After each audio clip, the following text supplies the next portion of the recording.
Hi, I'm Cassandra Earl, and I'm here to share a story with you called Milo Imagines the World. Words by Matt de la Peña and pictures by Christian Robinson. Milo imagines the world.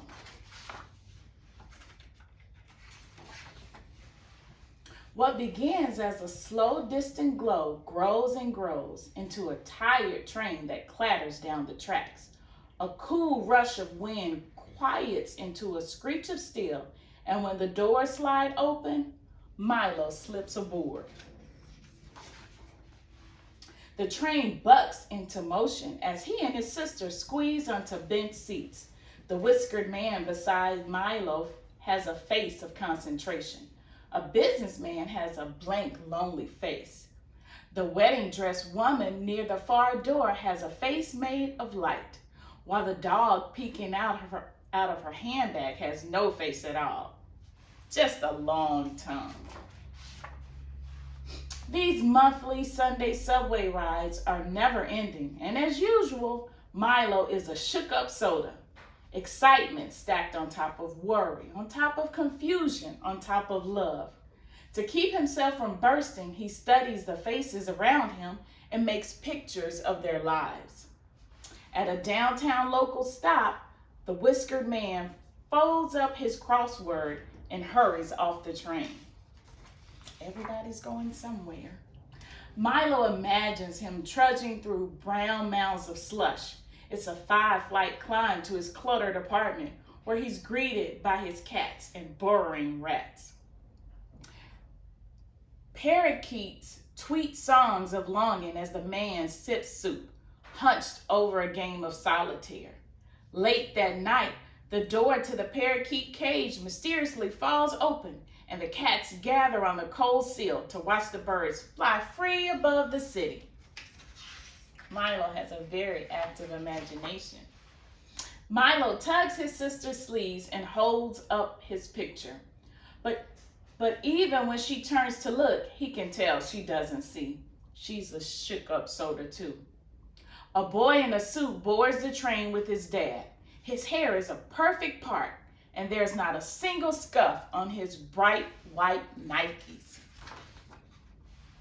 Milo imagines the clop, clop, clop of the horse-drawn carriage that will carry him to his castle. Imagines the clink, clink, clink of the guards slowly lowering the drawbridge. Across the human-made moat, the boy is met by a butler, 2 maids, and a gourmet chef offering crust-free sandwich squares.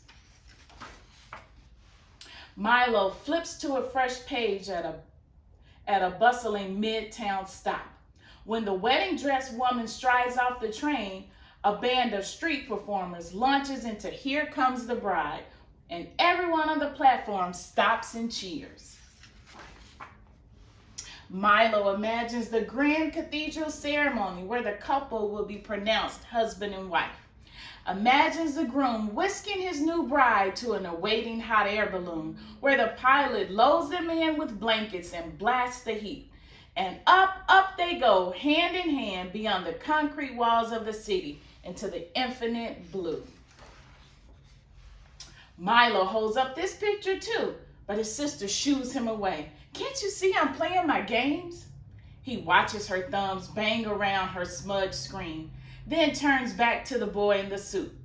They lock eyes for a few long seconds, and suddenly it feels like the walls are closing in around Milo. Look at their faces. The spell is broken when a crew of breakers bound onto the train announcing, "You all ready for a show?" Several curious faces look up as the beat drops, and now the girls are walking up the walls. They're whirling around poles. They're back-flipping over shopping bags. When the train pulls into the next stop, they collect a few dollars and scramble for another car. Milo imagines them going from train to train during their act as everyone watches. But even after the performances are over, faces still follow their every move. When they walk down the electronics aisle at the department store, when they cross into the fancy neighborhood. Milo doesn't really like this picture, so he puts away his pad and turns to his reflection in the window. What do people imagine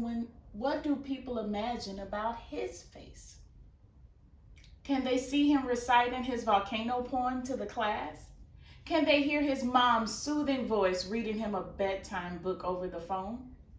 Can they smell the chili Colorado bubbling in a pot in his auntie's apartment near the cemetery? Butterflies flood Milo's stomach when it's finally their stop. He follows his sister onto the coal station platform and up the stairs. Above the ground, he's surprised to see the boy in the suit a few paces ahead. He's even more surprised when the boy joins the long line to pass through the metal detector. Milo's sister bends to give him a hug. "I didn't mean to snap at you," she says. She takes his hand, adding, "You have your picture ready?" He nods, feeling the warmth of her fingers. As they slowly shuffle forward, Milo studies the boy in the suit, his dad rubbing his thin shoulders, and a thought occurs to him. Maybe you can't really know anyone just by looking at their face.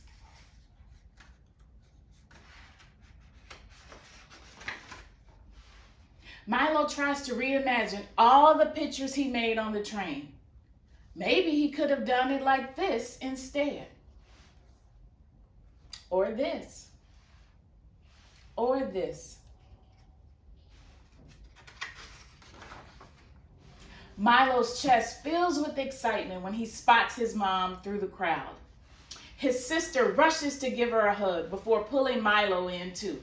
And it's in this tight tangle of familiar arms that he feels most alive. When they separate, Milo flips through his pad until he finds the right picture. "I made this for you," he says, holding it up, and he watches for the smile he hopes will spread across his mom's face.